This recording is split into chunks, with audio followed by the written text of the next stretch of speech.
Долго мы ждали этого момента, и наконец оно свершилось. Наша новая экспедиция. Спустя год мы в Индонезии.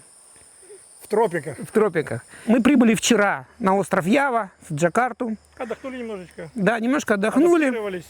И прилетели на остров Суматра. Отсюда едем в Калимантан.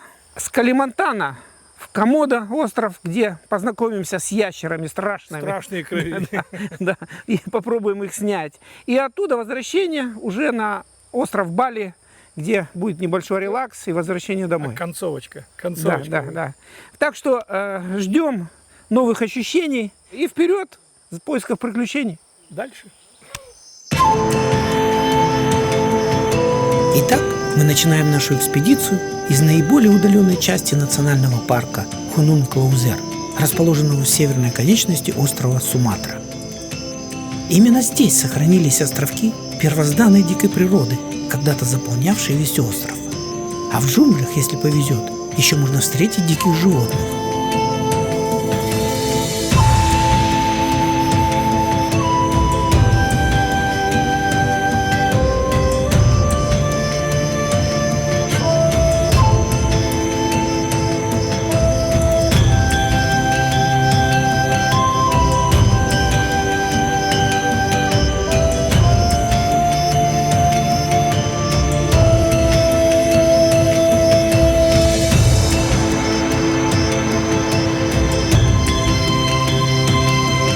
В глубине непроходимых зарослей на одном из крутых склонов мы заметили довольно узкую расщелину, ведущую в подземные лабиринты пещер.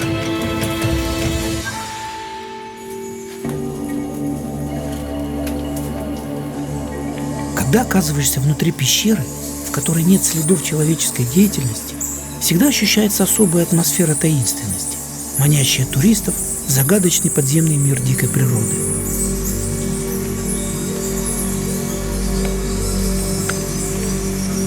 Эта пещера оказалась довольно крупных размеров, и в ней нашла убежище большая колония летучих мышей. Нерешительный и словно неуклюжий полет этих рукокрылых в действительности представляет собой ряд столь стремительных и крутых виражей, что наш глаз не успевает проследить их во всех деталях. Беспорядочная перемена направления, которую мы наблюдаем у летучих мышей во время полета, объясняется особенностями их охоты. Летучая мышь заглатывает свою добычу на лету, поэтому она летает с открытым ртом, а головокружительные зигзаги ее полета вызваны именно преследованием летающих насекомых.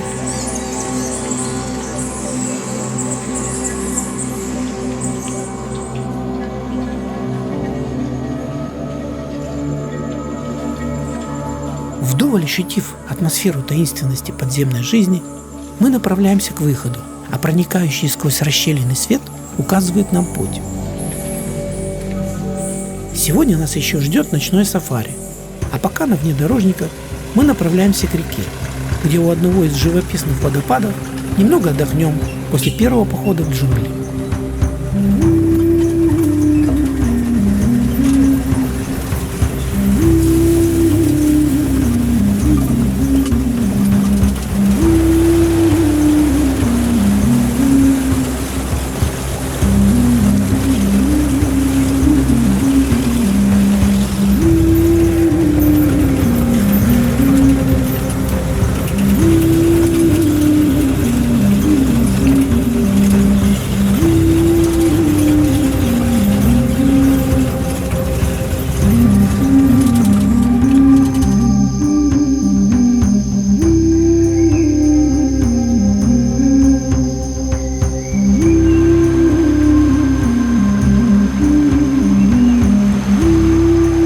Отдых с купанием у водопада, да еще в глубине джунглей и вдали от людей, не так часто можно себе позволить, а начавшийся дождь только добавил колорита нашим ощущениям единения с дикой природой.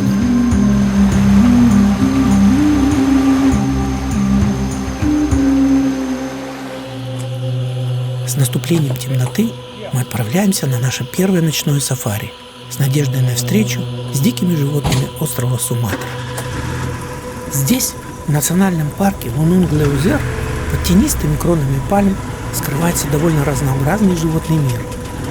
Камеры готовы к съемке, и нам остается только набраться терпения и рассчитывать на то, что удача не обойдет нас стороной.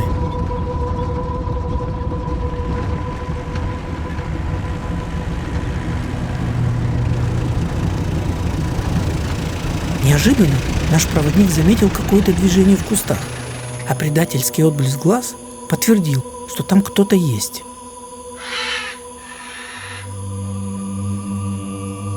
Это дикобраз отправился на ночную прогулку в поисках пищи. В этих зарослях он довольно частый гость.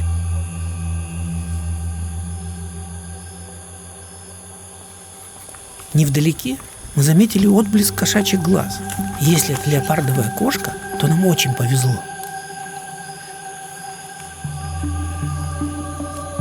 Да, это именно она.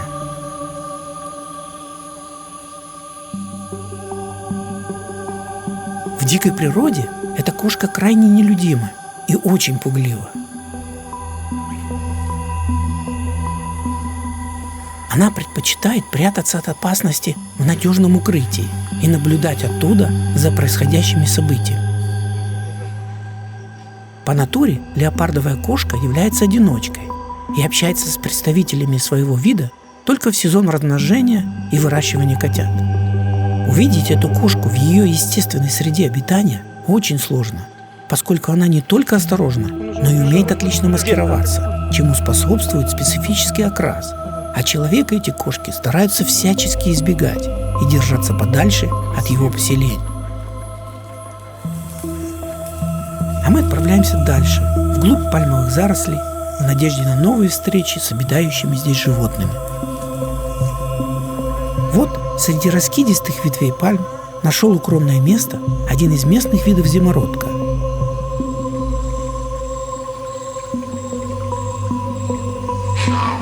А на вершине одной из пальм обустроилась длиннохвостая макака. Она надеется провести эту ночь в кроне пальмы в относительной безопасности.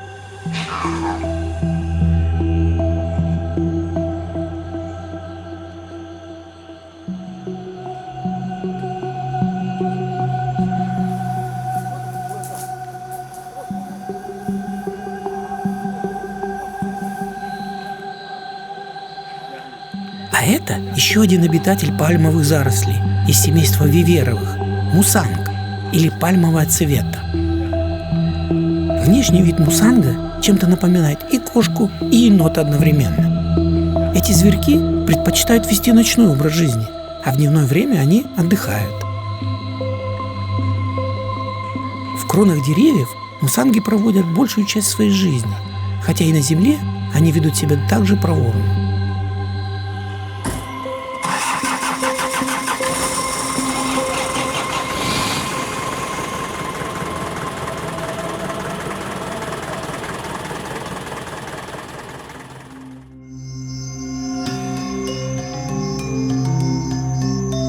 Наступил новый день, и мы отправляемся в другую часть национального парка, где обитают дикие суматранские слоны. Здесь, в одной из деревень, находящейся на заповедной территории, мы и обустроим наш базовый лагерь.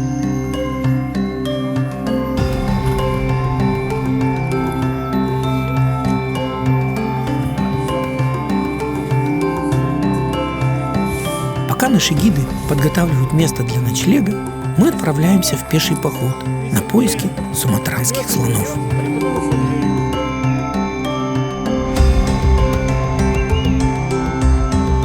По словам нашего проводника, близлежащие джунгли облюбовало одно слоновье семейство, и мы, конечно же, надеемся на незабываемую встречу с этими удивительными животными.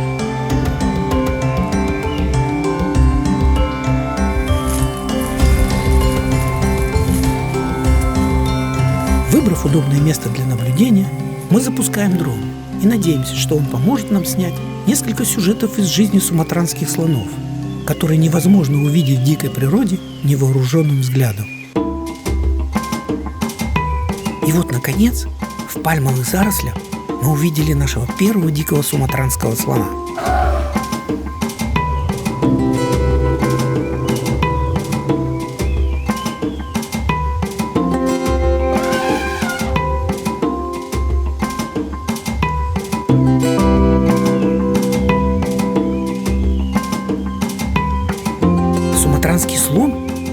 3 ныне существующих подвидов азиатского слона и является эндемиком острова Суматра.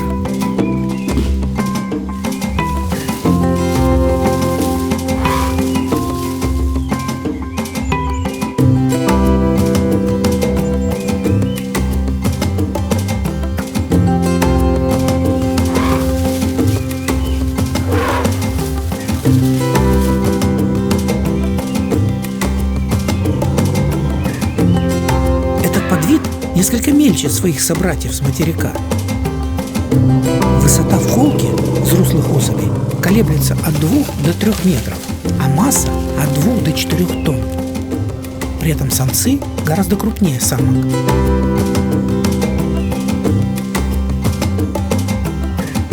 Цвет кожи взрослых особей гораздо светлее, чем у их цейлонских и индийских собратьев, и с меньшей депигментацией.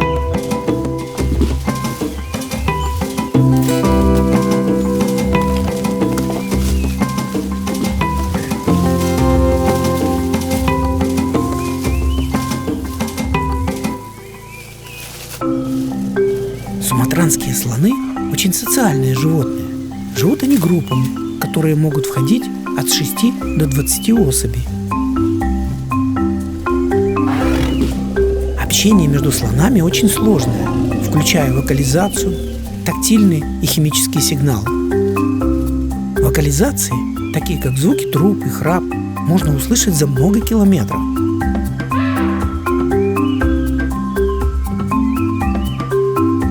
Слоны также имеют богатую эмоциональную жизнь и, как известно, развивают глубокие семейные узы. Они даже проявляют признаки печали и горя из-за потери своих близких.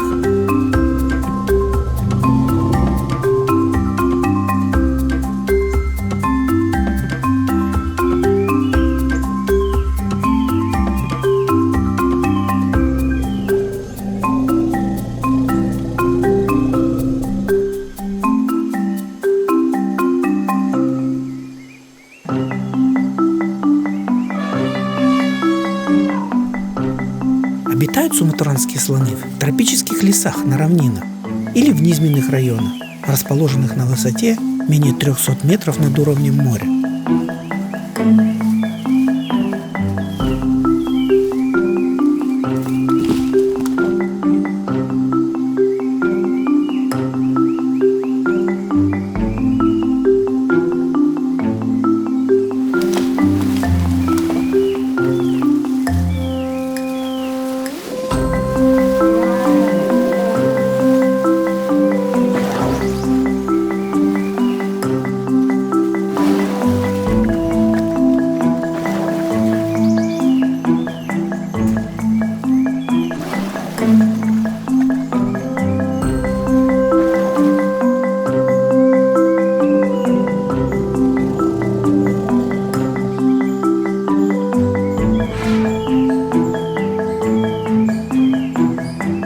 Главной же угрозой выживанию суматранских слонов является разрушение человеком их среды обитания из-за расширения сельскохозяйственных плантаций и особенно масляничных пальм. Кроме того, серьезные опасения вызывает браконьерство в поисках слоновой кости, а также отлов слонов для использования в туризме и лесной промышленности.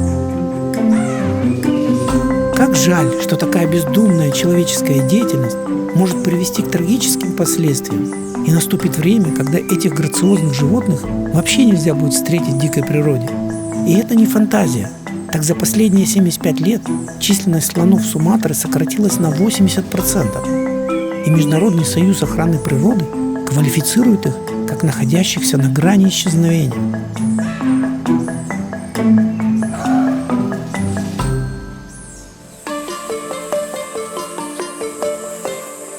Сегодня нас ждет, пожалуй, самый трудный день в нашей экспедиции. Нам предстоит 8-часовой пеший поход сквозь заросли джунглей вглубь национального парка. Там, у необыкновенной красоты водопада, мы проведем одну ночь в палатках, наслаждаясь девственной природой и неповторимыми звуками джунглей.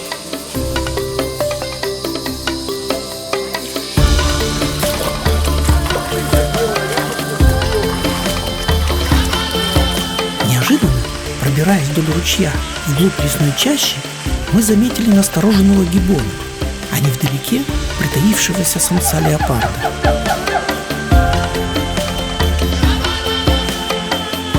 Наше присутствие невольно изменило планы леопарда, и он быстро скрылся в лесной чаще.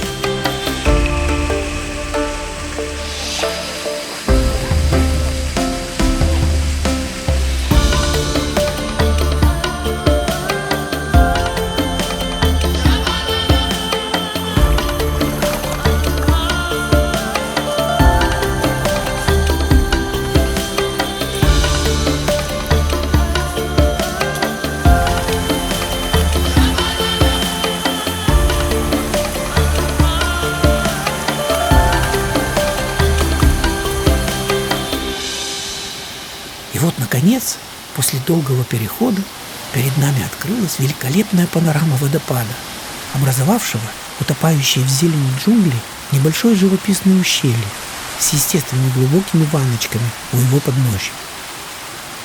И, конечно же, мы не преминули этим воспользоваться, чтобы убрать усталость и немного расслабиться после тяжелого похода.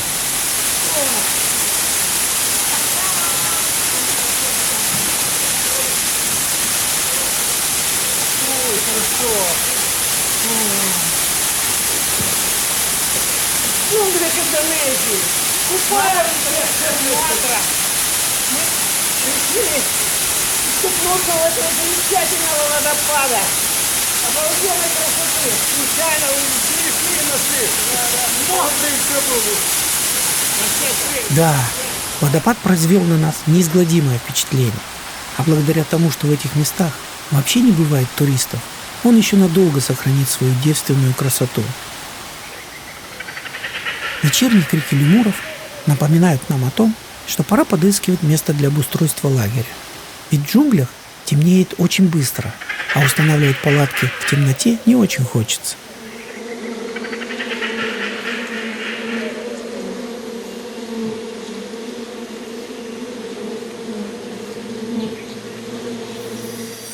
Наконец наш лагерь обустроен, и мы отправляемся на импровизированную кухню, чтобы вместе с поваром поучаствовать в приготовлении ужина.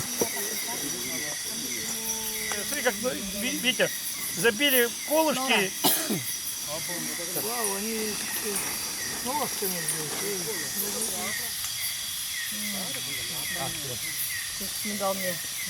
Мы сокращаем наше пребывание в джунглях, но эту ночь, вот эту единственную ночь, в такой глуши, над водопадом, в джунглях, куда туристы не приезжают вообще против.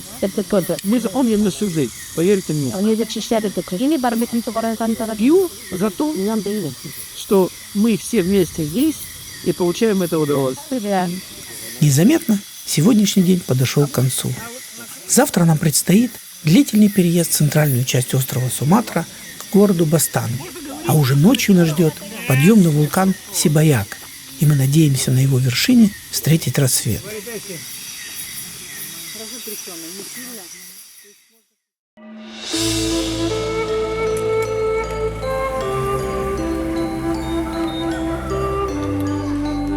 Чтобы встретить рассвет на вершине вулкана, мы отправляемся в путь в 4 утра по живописной тропе, ведущей прямо к кратеру вулкана.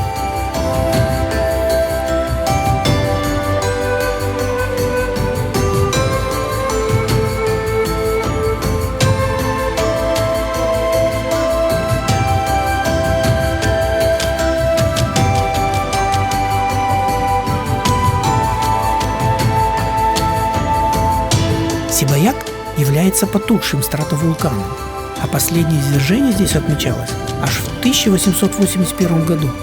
Считается, что дышащий вулкан, такой как Сибаяк, безопаснее полностью спящего, поскольку выделяющиеся газы не скапливаются в недрах вулкана и не образуется пузыря, выталкивающего лаву на поверхность.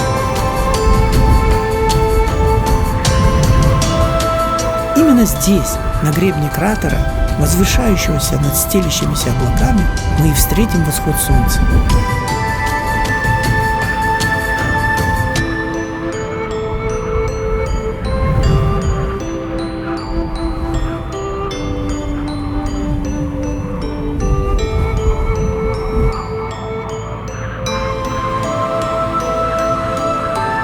вулкан все еще является геотермально активным. Повсюду вдоль кратера из скал выходит горячий пар с сернистым газом, а на камнях вокруг отверстий фумарол желто-зелеными кружевами вырастают кристаллы расплавленной серы. С высоты кратера вулкана Сибаяк открывается, пожалуй, самая красивая панорама долины с возвышающимся над ней активным вулканом Синабунг, который последний раз извергался в 2010 году, а перед этим спал около 400 лет.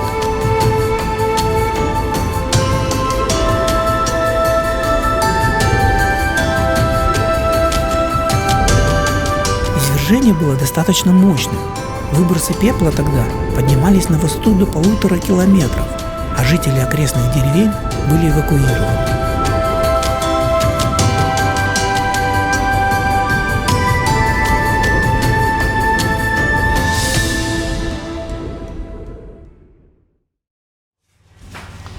Что прошла первая неделя нашего путешествия. 1/3. Да, мы завершили первый этап, но он был самым трудным физически. Было много трекинга. Выносливости. Да, и вот незаметно мы с одного острова Суматра, Переместились на второй Калимантан. да, на это центральная часть Калимантана, где нам предстоит основное сафари, да. Мы надеемся на встречу с орангутангами, да. И, конечно же, вот, Носатые обезьяночки. да, такие, это, как чтобы говорится, мы- которые и живут только на этом острове. И больше их нигде нет. Их практически нигде увидеть нельзя. Ну что, желаем всем ребятам здоровья, Самое путешествия, главное, вынести И- все это. да, и дальнейших ощущений, И везение. естественно. Да, без везения мы никуда не денемся. Вперед! Вперед! Итак, на комфортабельном корабле Spirit of Kalimantan, что переводится как «душа Калимантана», мы отправляемся по извилистой, но достаточно полноводной реке Катинган знакомиться с первозданной природой национального парка Сибангау.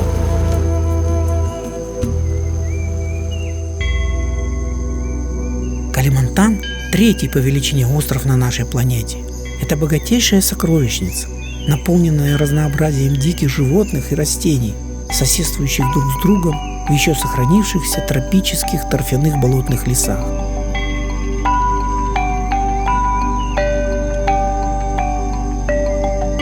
И вот, наконец, первая неожиданная встреча. Это малабарская птица-носорог. Ее размеры могут доходить до 65 сантиметров. Голова этих птиц заканчивается большим изогнутым клювом с явно выраженным роговым наростом, а окраска их перьев преимущественно черная, за исключением белого живота и нескольких белых пятен в районе шеи и нижней части хвоста. Проживают они преимущественно парами, сооружая свои гнезда в дуплах деревьев.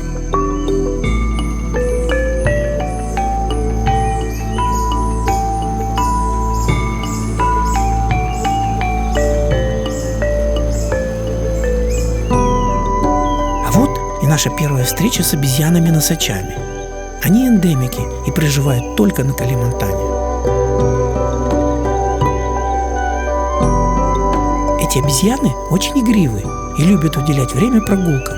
При этом передвигаются всеми доступными способами. Карабкаются по стволам на 4 конечностях, далеко прыгают, оттолкнувшись ногами, а могут висеть и передвигаться по ветвям на руках без помощи ног или, раскачавшись на ветке, перелететь на другое дерево.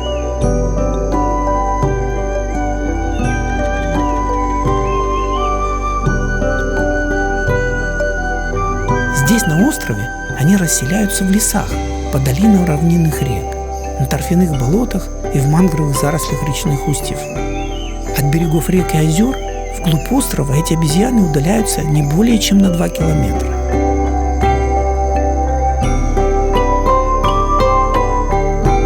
Носачи живут группами от 10 до 30 особей, но в поисках пищи или для ночного покоя нередко вместе объединяются несколько групп.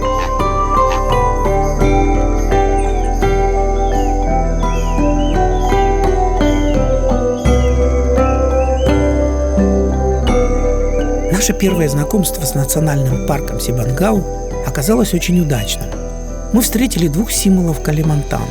малабарскую птицу-носорога и удивительных обезьян-осачей. А сейчас на 2 небольших каноэ по узкой протоке мы отправляемся вглубь лесной чащи в надежде на новые незабываемые встречи с обитающими здесь дикими животными.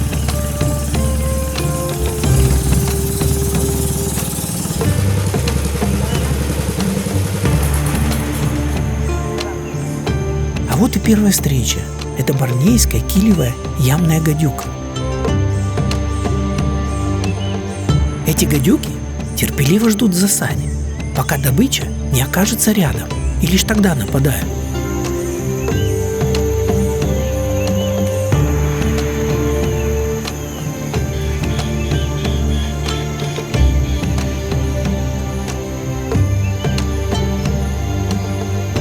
А это красногузый азиатский дракон, яркий представитель местной фауны. Наши проводники сообщили, что вчера местные рыбаки в этой части леса видели семью орангутангов, и мы, пробираясь сквозь заросли джунглей, отправились на их поиски.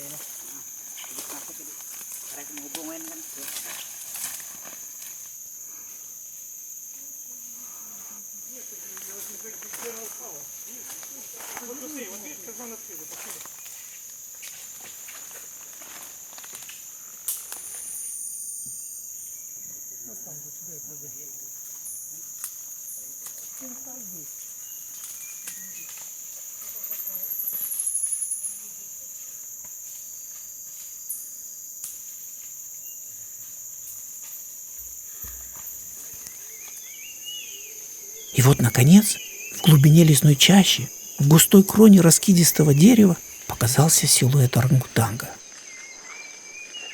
Это самец, и довольно крупный. Мы ему явно не понравились, да и увидеть нас в своем лесу он никак не ожидал.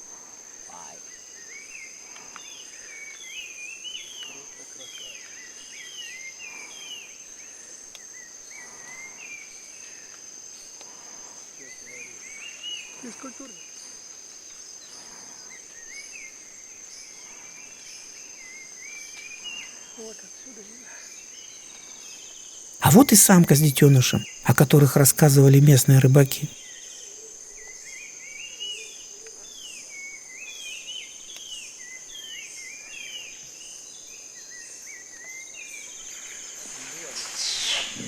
Самка оказалась более агрессивной.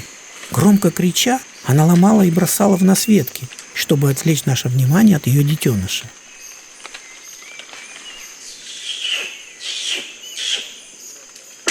Орангутанги способны выражать свои чувства большим набором звуков. Так хныканье и плач выражают гнев, раздражение или боль, а громкое чмоканье и пыхтение – это угроза.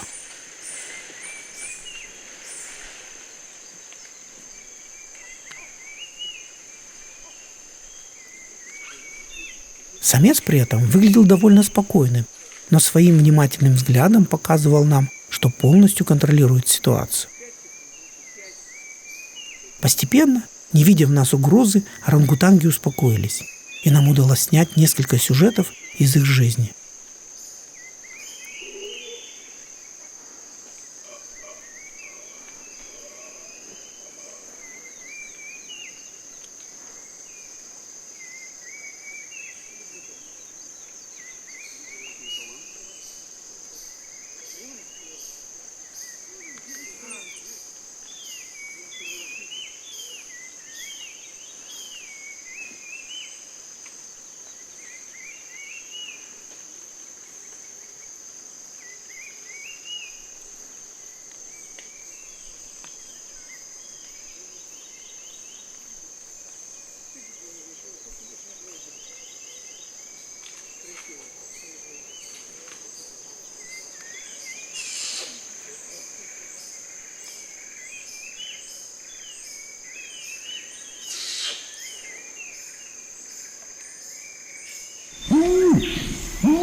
Оглушительный и устрашающий рев самца – заявка на территорию или призыв к самке. Особую громкость этому звуку придает находящийся у самца горловой мешок-резонатор емкостью в несколько литров.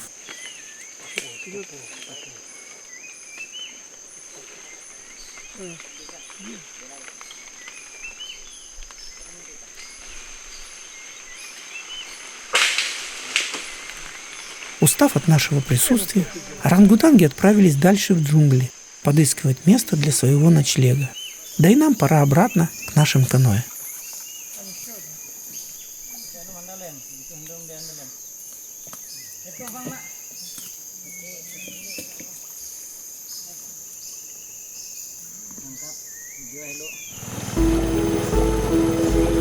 Возвращаясь к месту стоянки нашего корабля, мы даже не предполагали, что сегодня нас ждет еще одна удивительная встреча с обезьянами-носачами. Неожиданно прямо у реки, в густой кроне дерева, мы заметили силуэт орангутанга. Эта мамочка с малышом решила на закате полакомиться молодой листвой.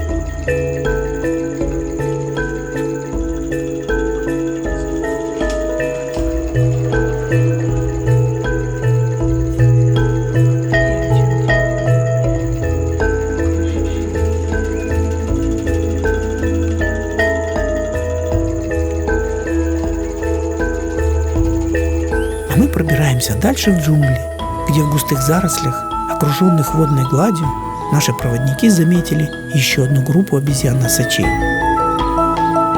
Как обычно, к вечеру они выходят ближе к реке, чтобы вдоволь поесть и подобрать себе наиболее безопасное место для ночлега.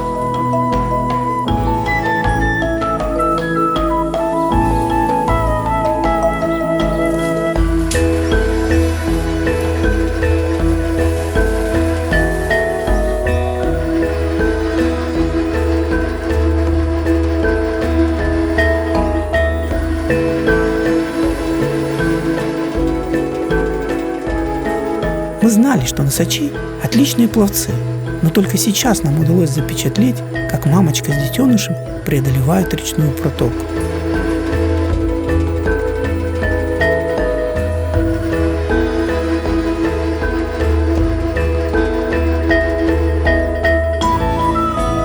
После первых волнений, связанных с нашим присутствием, обезьяны успокоились, и альфа-самец привел свою стаю прямо к берегу реки на ночлег.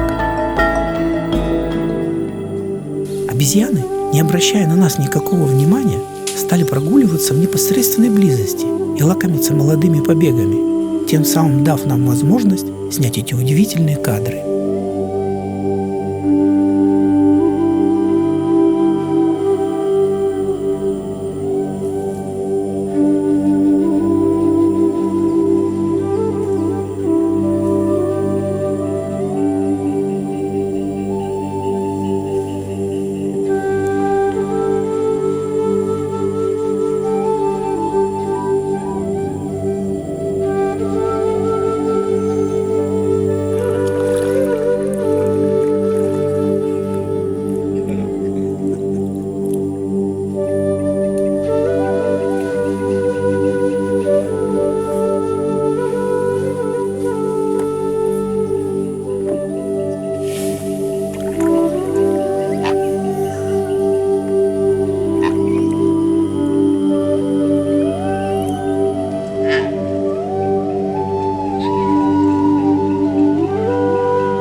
Обезьяны приготовились ко сну, ну а нам предстоит знакомство с ночными обитателями национального парка Сибангава.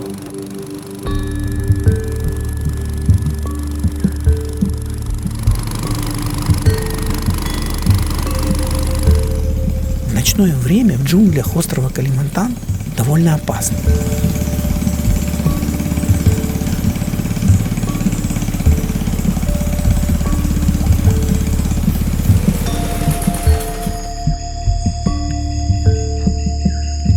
Здесь обитает множество ядовитых змей, а ночью они выползают в поисках своих жертв, поэтому мы решили двигаться по протоке с выключенными двигателями и ни в коем случае не покидать наше каноэ.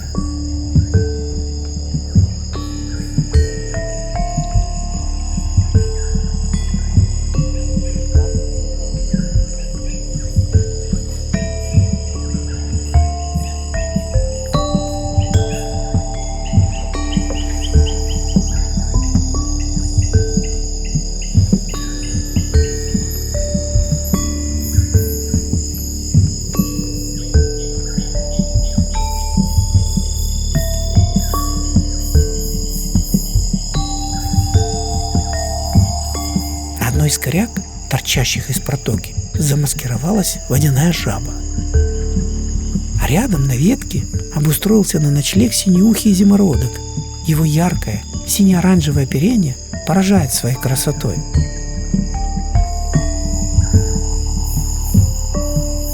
Невдалеке, прямо над протокой, отдыхают малайские мухоловки цернис.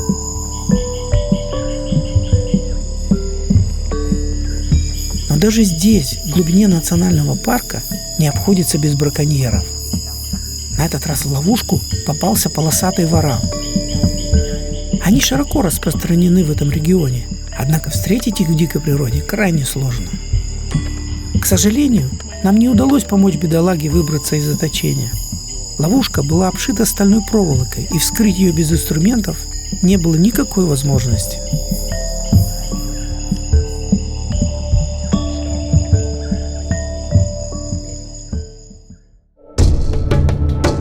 Браконьеры – не единственная проблема обитающих здесь животных. Гораздо хуже то, что бездумная коммерческая деятельность человека приводит к уничтожению среды их обитания.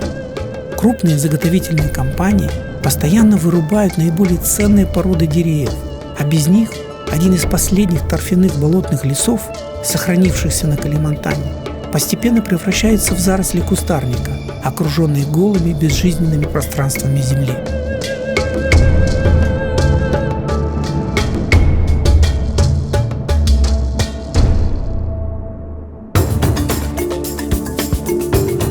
На реке Катинган, в глубине национального парка Сибангау, местными жителями обустроено несколько поселений.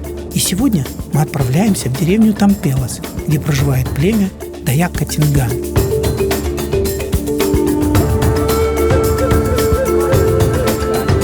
Нас радушно встретил руководитель лесного хозяйства деревни мистер Самбер и пригласил ознакомиться с бытом местного племени, а также принять участие в приготовлении блюд местной кухни.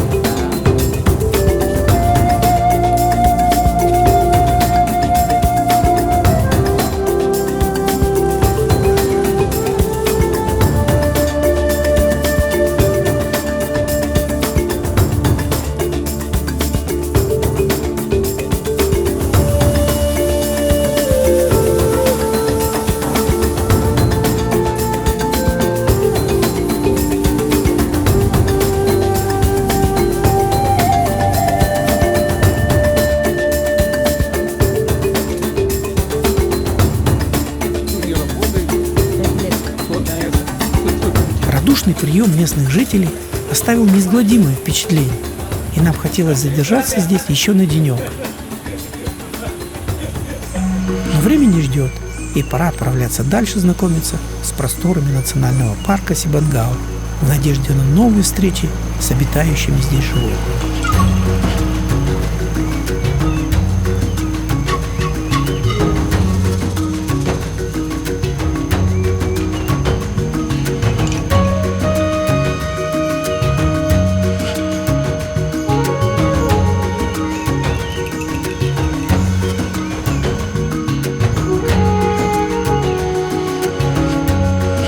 Неожиданно в лесной чаще мы заметили большую группу обезьян-носачей.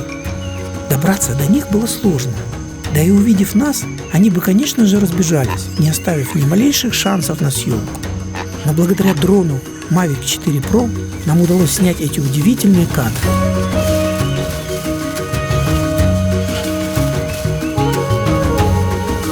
Обезьяны-носачи относятся к подсемейству обезьян-тонкотелов и семейству мартышка. Особенно колоритно и ярко смотрится взрослый самец, вес которого может достигать 22 килограммов. При этом самки почти в 2 раза мельче. Природа наделила самцов этого вида уникальным украшением – огромным висячим носом, из-за чего они выглядят довольно забавно. Приплюснутая голова самца словно прикрыта беретом из бурой шерсти, из-под которого на нас глядят спокойные темные глазки. Его загорелые щеки утопают в бороде и складках мехового воротника, а довольно узкое, безволосое лицо выглядит вполне по-человечески. А самки мелкие и изящные, со светлыми рыжеватыми спинами, без выраженного воротника, а главное, с другим носом, с острым слегка загнутым кончиком.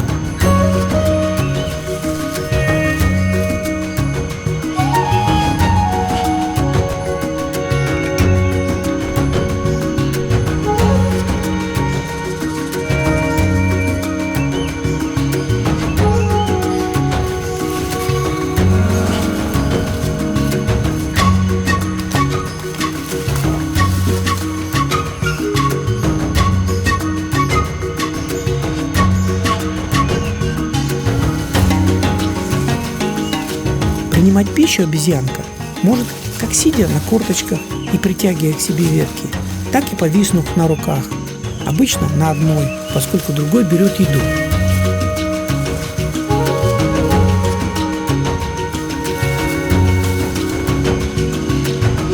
Дети обезьян-носачей курносы и сильно отличаются окраской от взрослых.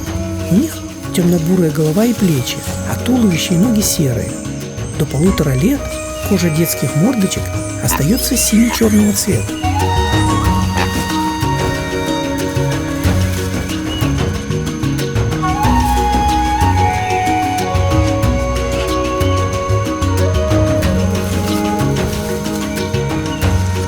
У обезьян-носачей не так много врагов. Крокодилы да дымчатые леопарды. Причем дымчатые леопарды способны убивать даже крупных самцов-носачей. Но все же их главным врагом остается человек, безжалостно уничтожающий привычную среду их обитания.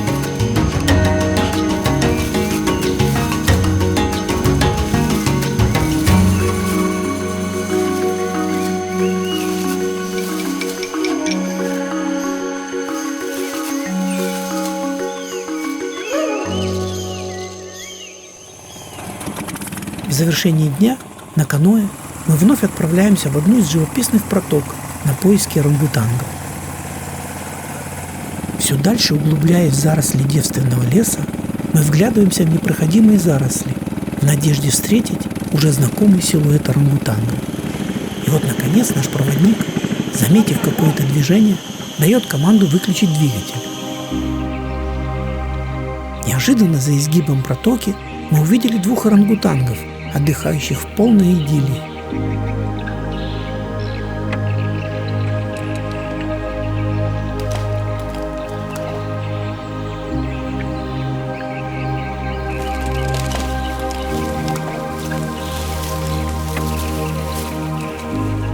Строение тела орангутангов идеально приспособлено для жизни на деревьях. Цепляться за ветки они могут с одинаковой ловкостью, как мощными длинными руками, так и ногами. Когда же они спускаются с деревьев вниз, то ходят на 4 лапах. При этом самцы чаще перемещаются по земле, чем самки.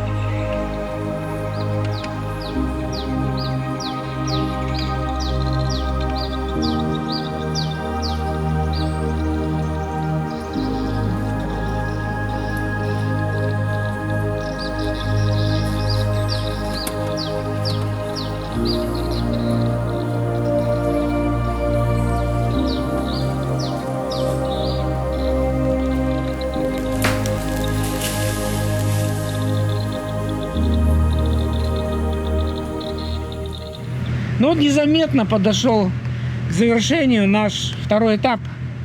Мы заканчиваем нашу поездку по острову Калимантан.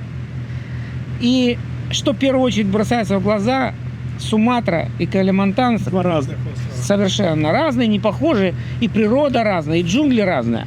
Все вроде бы рядом, а 2 разных острова. 2 разных острова. Ну и, конечно, вот главная наша цель были это орангутанги. И так, слава богу, получилось, что мы сумели найти их в дикой природе и снять, я считаю, уникальные кадры. И очень близко. Ну и то, что мы мечтали, только здесь тоже водятся носатые обезьяны, которые подпустили нас так близко, что только сзади можно было видеть, как это близко. Мы за ними 5 дней фактически мы их искали, да? И только один раз вот нам так это удалось, что они близко нас подпустили перед ночлегом. А так в основном убегали сразу? Да, убегали издалека. Пожалуйста, планов много. Ну что, и дальше что? Нас ждет остров Комодо. Обязательно комодские вараны. Да, и мы отправляемся туда в надежде снять хорошие кадры, отдохнуть на море уже. Уже совсем другая, да. Совсем другой вид Да, и будет. я думаю, там яхта нас ждет хорошая, и мы продолжим наше путешествие в большем комфорте. Еще лучше получить удовольствие. Ну, вперед, дальше. Вперед!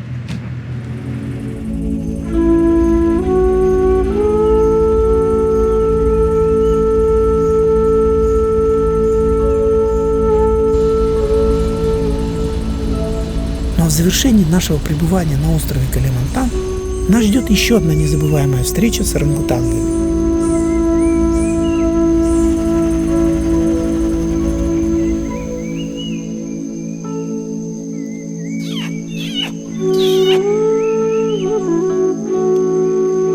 Орангутанги – крупнейшие древесные обезьяны. Их телосложение массивное, с сильно развитой мускулатурой. Рост альфа-самцов может достигать 1,5 метров, а масса тела доходит до 100 килограммов.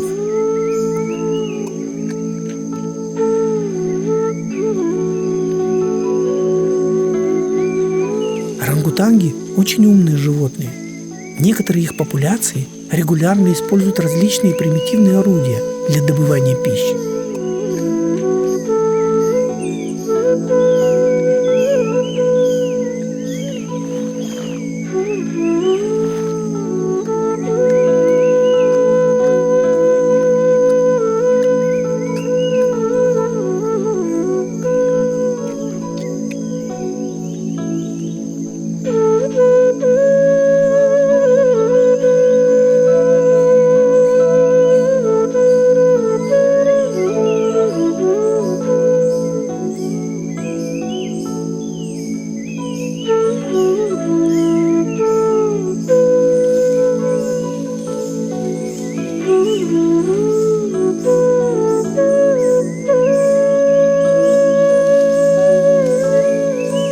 У взрослых самцов на щеках образуются характерные наросты из жира и соединительной ткани, а также вырастают усы и борода.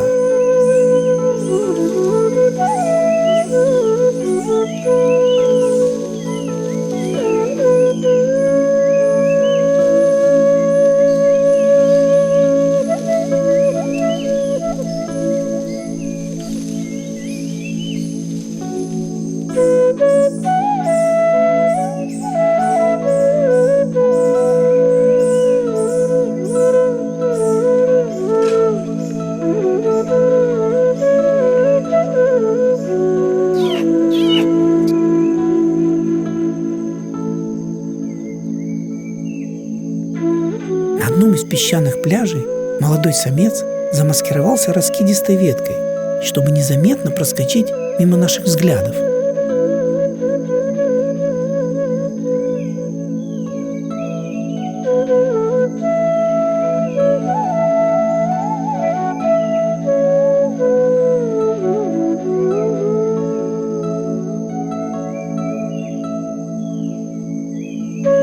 А невдалеке, у самого берега, мы увидели самку с детенышем. Они прогуливались вдоль берега и никак не рассчитывали на встречу с нами.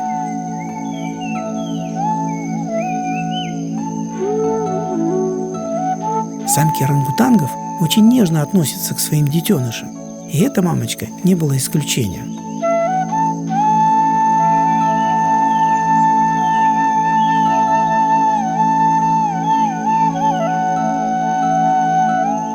Кожа на лице орангутанга довольно темная и без волосяного покрова. При этом глаза посажены очень близко, и взгляд у животного очень осмысленный и кажется добрым.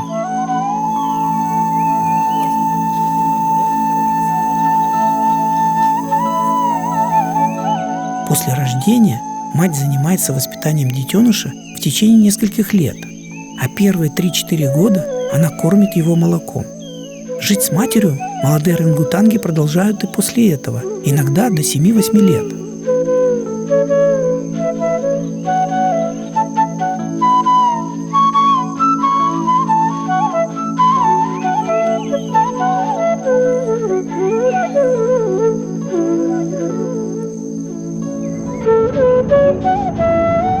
этой замечательной ноте мы заканчиваем наше пребывание на острове Калимантан. И завтра отправляемся на юг, на остров Комодо.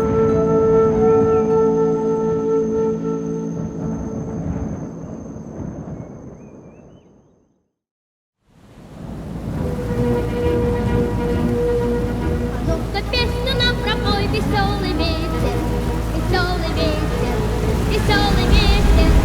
Ряд и горы ты обшарил все на свете, и все на свете песенки слыхал.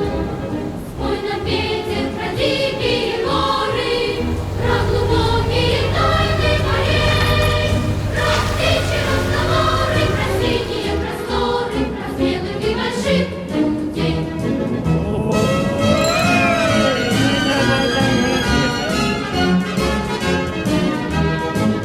Кто привык за победу бороться, с нами вместе пускай запоет. Кто песен, кто смеется, кто хочет, кто добьется, кто ищет, тот всегда найдет. А ну-ка, песню нам пропой, веселый ветер, веселый ветер, веселый ветер, веселый ветер, веселый ветер, веселый ветер. Моря и горы ты обшарил все на свете, все на свете, все на свете песенки слыхал. Спой нам, ветер, про чащи лесные, про звериный запутанный след, про шорохи ночные, про мускулы стальные, про радость боевых побед.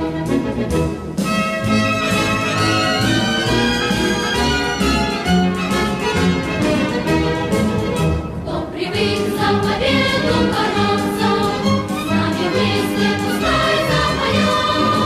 Кто песен, кто смеется, кто хочет, кто добьется, кто ищет, тот всегда найдет.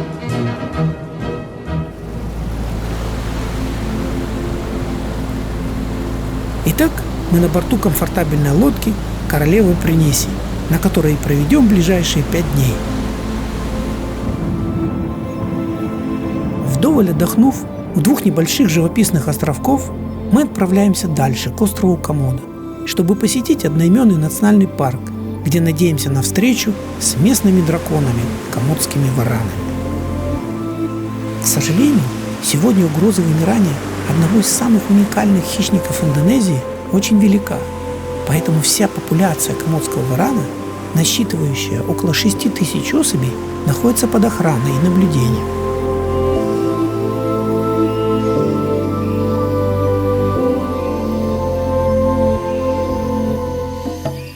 Драконы Комодо – плотоядные животные. Считалось, что они едят в основном падаль. На самом деле они активно охотятся, часто устраивая засады на крупных животных. При этом ожидание жертвы может занимать длительное время.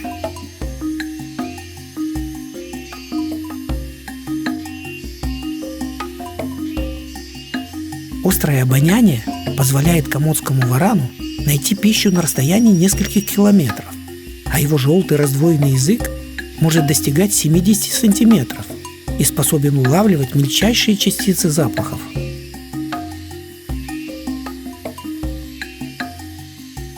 Атакуя свою жертву, они способны разгоняться до 40 км в час и иногда соперничают в скорости даже с оленями и антилопами.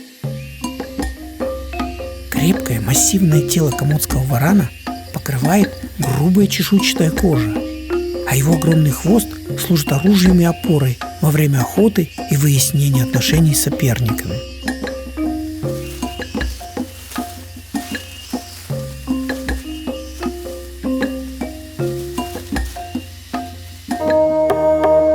Наступает вечер, и мы, наполненные новыми, незабываемыми эмоциями от первой встречи с комодскими варанами, отправляемся на яхту, чтобы завтра в одной из живописных бухт, подальше от цивилизации, в тишине, встретить рассвет.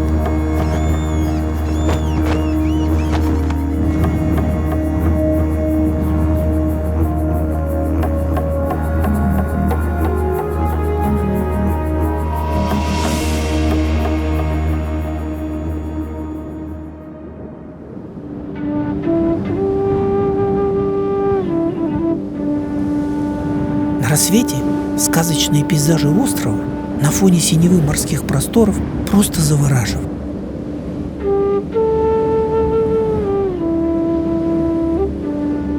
Каждый восход солнца в океанских просторах по-своему неповторим. И сегодня нас ждал удивительной красоты рассвет.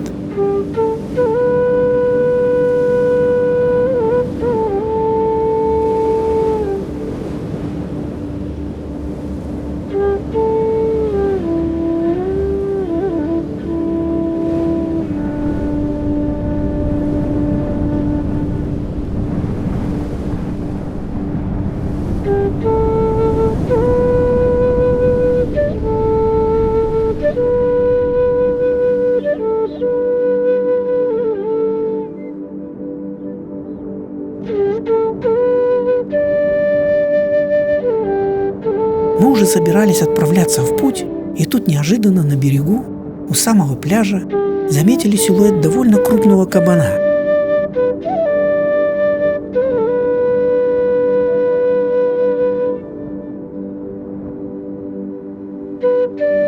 В полной растерянности от незнакомых звуков, исходящих от нашего дрона, он все-таки решил покинуть место своего пропитания и отправился дальше, вглубь острова.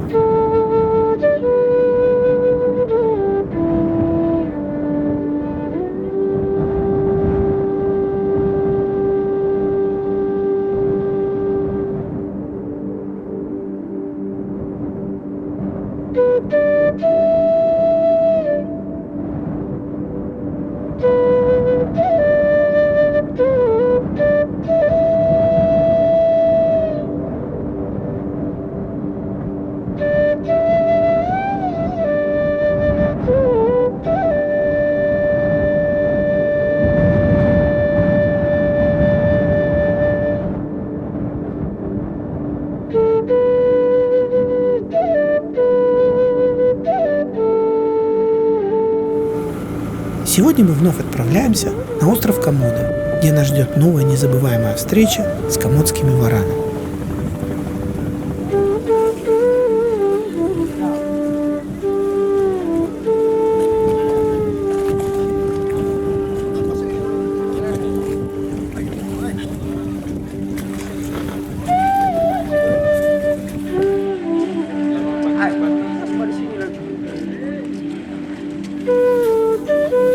Тропа в национальный парк начинается в одной из местных деревушек, и мы решили прогуляться по ее улочкам, чтобы немного ознакомиться с бытом местных жителей, мирно соседствующих с драконами острова Комодо.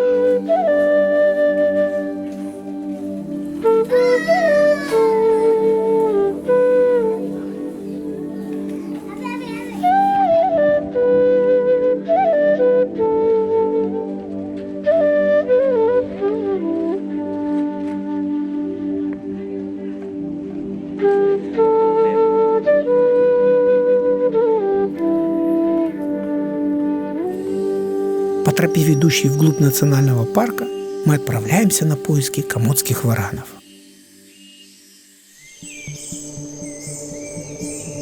И вот, наконец, в густых зарослях мы заметили довольно крупного самца, греющегося в лучах утреннего солнца. Впервые комодские вараны были описаны в 1912 году, хотя их возраст насчитывает более 3,5 миллионов лет. Небольшая по сравнению с телом голова ящера напоминает помесь головы крокодила и черепахи с расположенными на ней маленькими глазками.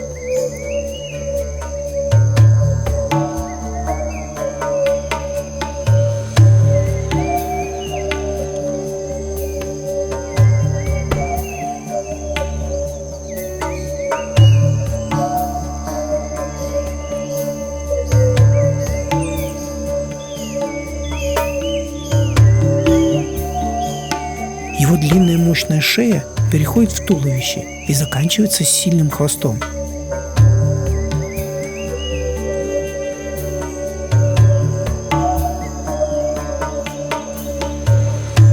Взрослый самец может достигать 3 метров в длину и весить от 80 до 190 килограммов.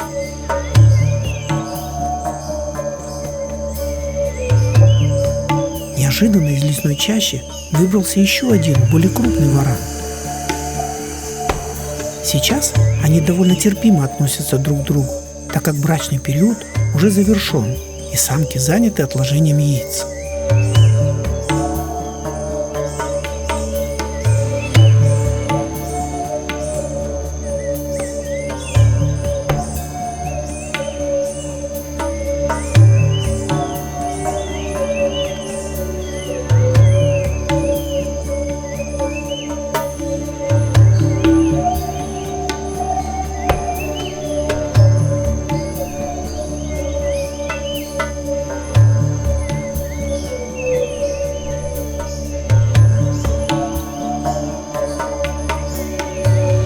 Один из варанов, проявляя агрессию, решил приблизиться к нам поближе.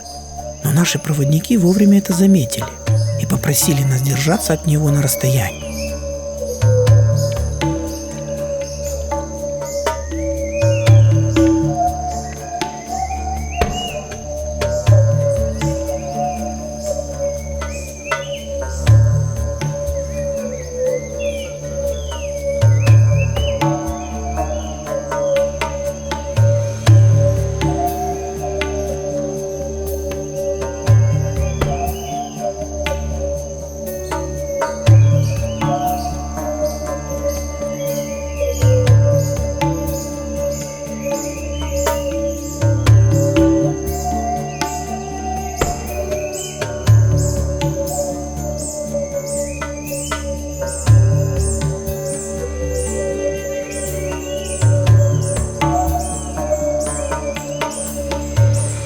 Вараны острова Комодо – каннибалы.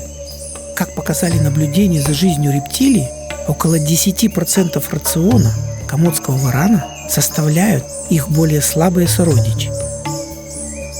Для того, чтобы полакомиться себе подобными, гигантской ящерице не нужна причина для убийства.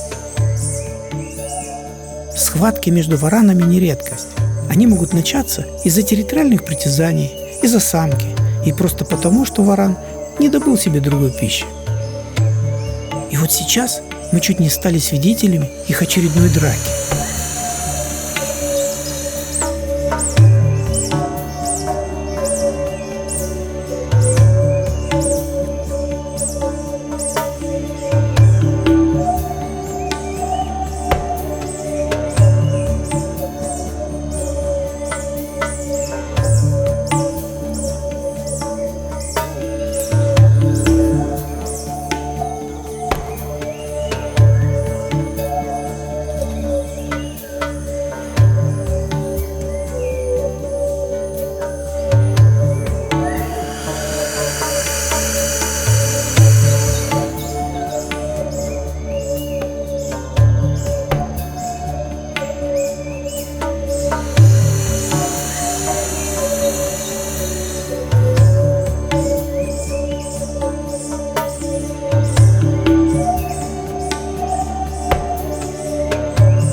На нашей комфортабельной лодке «Королева Приниси» мы отправляемся дальше, знакомиться с красотами Малых Зонских островов.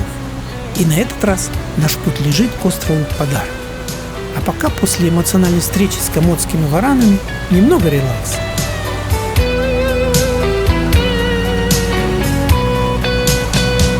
Поднимаю я в небо глаза, и уносят меня облака в те края, где цветет Эдельвейс и поля огоньков, где шумит Ажансу родничок и Катуни крутой бережок, где горит до утра костерок, где шумит Ажансу родничок и Катуни крутой бережок, где горит до утра костерок, где туманы над бурной рекой устремляются ввысь до небес и, цепляясь за склоны вершин, растворятся к утру.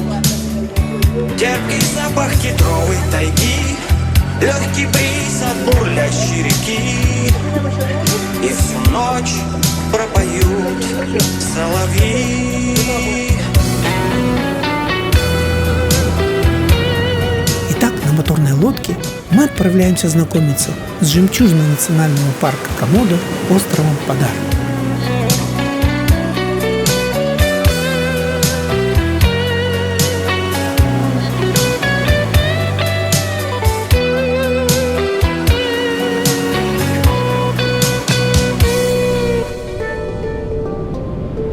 Этот удивительной красоты островок, нетронутый дикой природой, окружен 3 бухтами с великолепными пляжами, омываемыми чистейшей бирюзовой водой. А его сюрреалистический пейзаж дополняют вулканические горные хребты сказочных форм.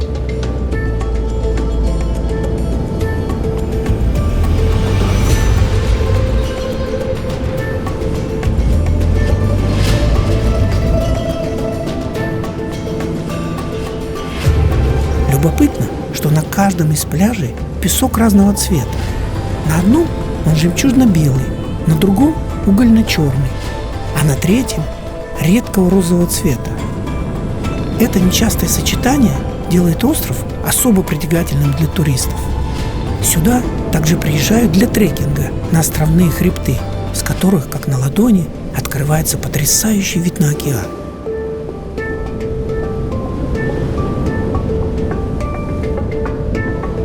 Пляж с черным песком вулканического происхождения, и песок там содержит вкрапления разнообразных темных минералов.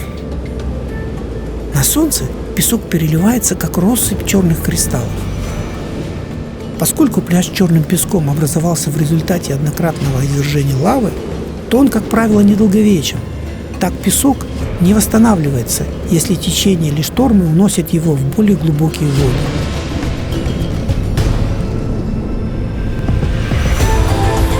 Белый песок на розовом пляже является одним из немногих в мире, имеющих такой цвет. Этот розовый оттенок появился благодаря явлению, вызванному распылением по пляжу мельчайших красных кораллов, смешанных с белым песком. Медленно накатывающие на розовый пляж пенящиеся волны, кристально чистая бирюзовая вода и отсутствие туристов дают нам удивительное ощущение полной тишины и духовного единения с природой.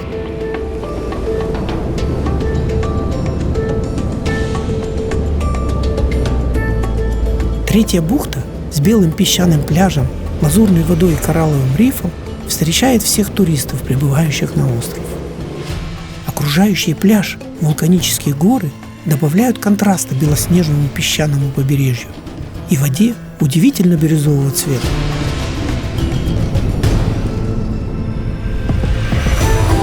Невероятный вид на бухты острова, со всех сторон опоясанный вулканическими горными хребтами, белый, черный и розовый пляжи. Именно этот контраст делает остров Падар уникальным и любимым местом для всех искателей приключений.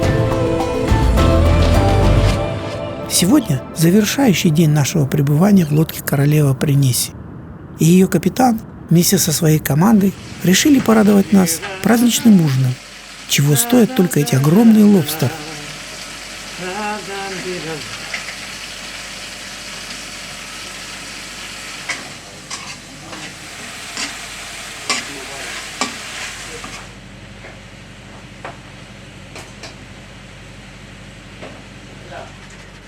Виси.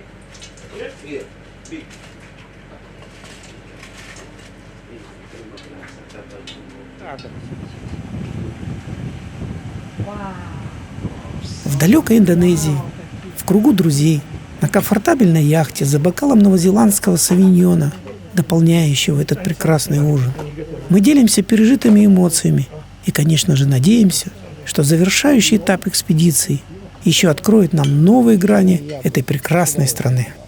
Сегодня мы завершаем 3-й этап нашей экспедиции. И из всех 3 этапов он самый комфортный получился. Да? Мы просто расслабились, получили огромное удовольствие. А еще и такой стол сегодня у нас. Благодаря Валерию Борисовичу. Да, с лобстерами, да? Да. Это просто удивительно. Мы сейчас, конечно, все это попробуем, но хочется сказать, что эмоции не затухали до сегодняшнего дня. Каждый день приносил новые и новые эмоции. И мы будем надеяться, что последний этап на Бали будет тоже таким же. Но сегодня я хочу всех поблагодарить, что мы прошли 3 этапа. Всем огромное спасибо. Мы единая команда. Мы кайфанули на этом этапе, да, на 3-м. И сегодняшний остров, это было просто что-то чудо какое-то, которое, ну, я думаю, зрители увидят в фильме, да? Это просто было чудо. Да. Давайте выпьем за то, чтобы мы завершили эту экспедицию на той же ноте, как и сегодня. Еще раз. И как на острове. Незаметно ночь вступает в свои права, и нам пора отдыхать. Ну а завтра нас ждет знакомство с островом Бали.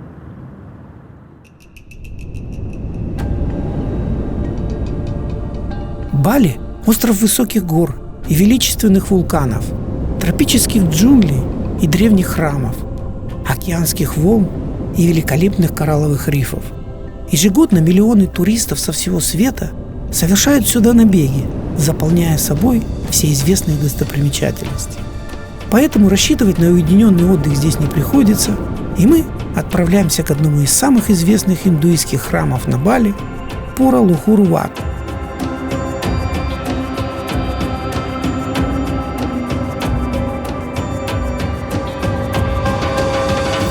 Побережье вокруг храма представляет собой довольно высокое плато с крутыми обрывами, об которые разбиваются мощные океанские волны.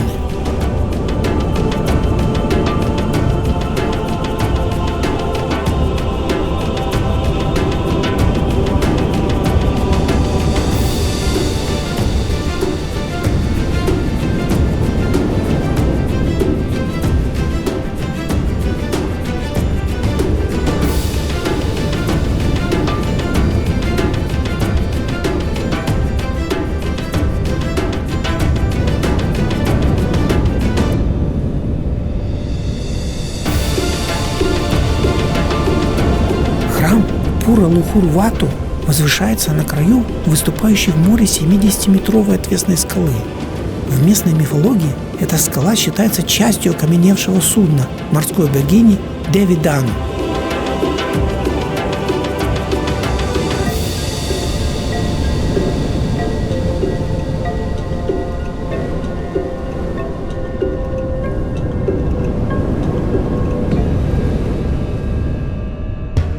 На территории храма возведена величественная статуя Нирартхи, символизирующая духовное величие монаха, реформатора балийского индуизма.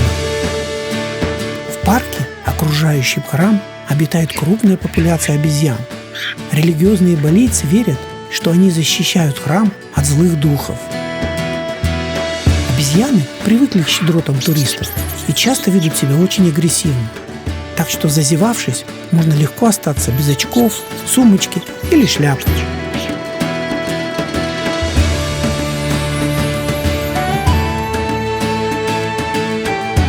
Согласно летописи, храм на этом месте был заложен более 1000 лет назад. В XI веке он был расширен иванским мудрецом Эмпу-Кутураном, а позже монах Нирарта построил здесь святыню над Масаном и выбрал храм финальной точкой своего духовного путешествия. Ну а вечером на территории храма проходит театрализованное представление, в котором воедино соединены старинный ритуал, танец кичак и драматическая пьеса, развитие сюжета которой происходит на закате солнца.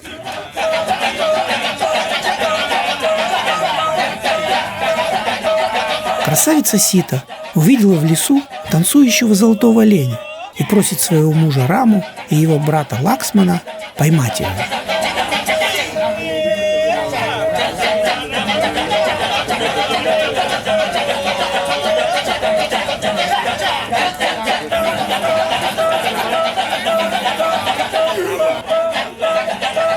Сита остается одна, и король демонов Рахуану, превратившись в старика, обманом похищает ее.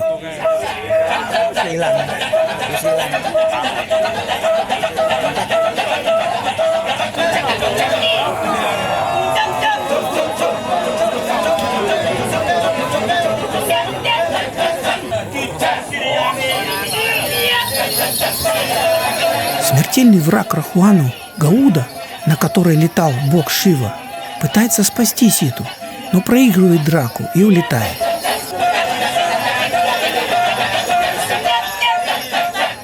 Белая обезьяна Хануман помогает Раме найти дворец Рахуану, но ее ловит великан.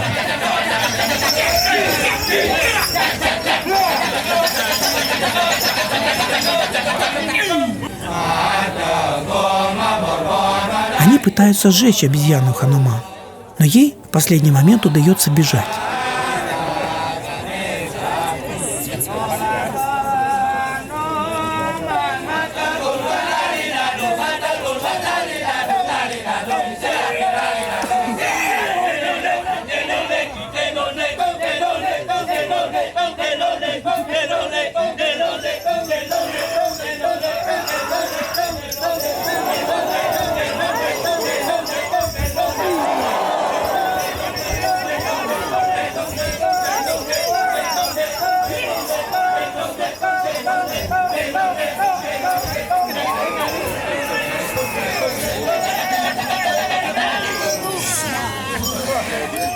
Рама с армией обезьян приходит во дворец к королю демонов Рахуану, где они сталкиваются с армией великанов.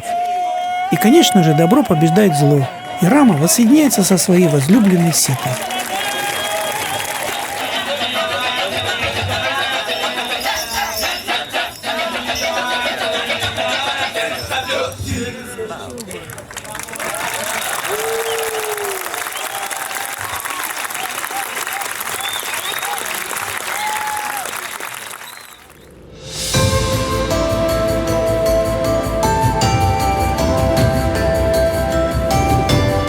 Вдоволь отдохнув 3 дня в шикарном отеле Мури Resort, мы завершаем нашу экспедицию. Ну а завтра нас ждет длинная дорога домой и, конечно же, новые приключения.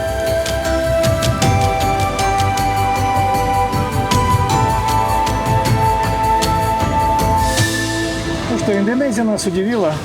Мы были на 3 островах, на Суматру, Калимантан и Комодо. И везде были трудности по-своему разные. Все было очень интересно, очень трогательно. И мы первый раз проникли в такую джунгли природы, когда ты не знаешь, как оттуда потом выбраться. Корабль нас покорил спокойствием. Мы увидели, как вырубается лес. Мы увидели всех обезьян, которых хотелось бы нам увидеть. Очень было здорово, очень было классно. И вот в конце здесь мы сидим на пляже и получаем кайф от того, что мы здесь находимся. Поездка удалась на все 100. Еще ждем продолжения наших путешествий. И Вперед! вперед! Вперед, вперед и вперед! Что можно сказать? В 2 словах не передашь, но есть такое время в нашем возрасте, что мы все ищем смыслы, кто мы и зачем мы. И вот я откликнулся на предложение своих друзей, решил принять это предложение и совсем не сожалею.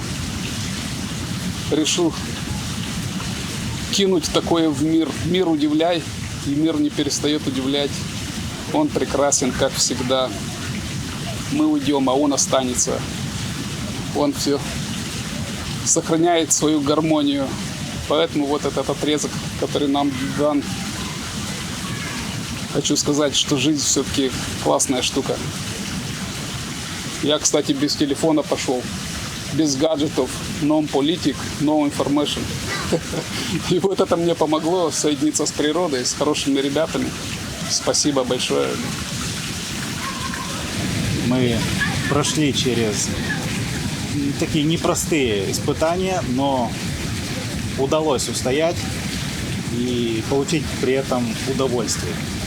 Я для себя, не знаю, открыл новые эмоции в этой поездке, потому что впервые увидел подводный мир, скажем так, и ощущения были просто неземные. Очень рад здесь оказаться, увидеть этот мир Индонезии. Это какой-то отдельный мир. Все хорошее когда-то заканчивается. Ну вот подошла к концу и наша экспедиция. Мы на острове Бали. Здесь полный релакс, отдых после всех трудностей. И, конечно, вот эта планировка трудностей, преодоления трудностей в джунглях, поиски животных и до полного релакса, оно создало такой контраст всей экспедиции. И мы полные сил возвращаемся домой в надежде на новые приключения и новые экспедиции. Пока!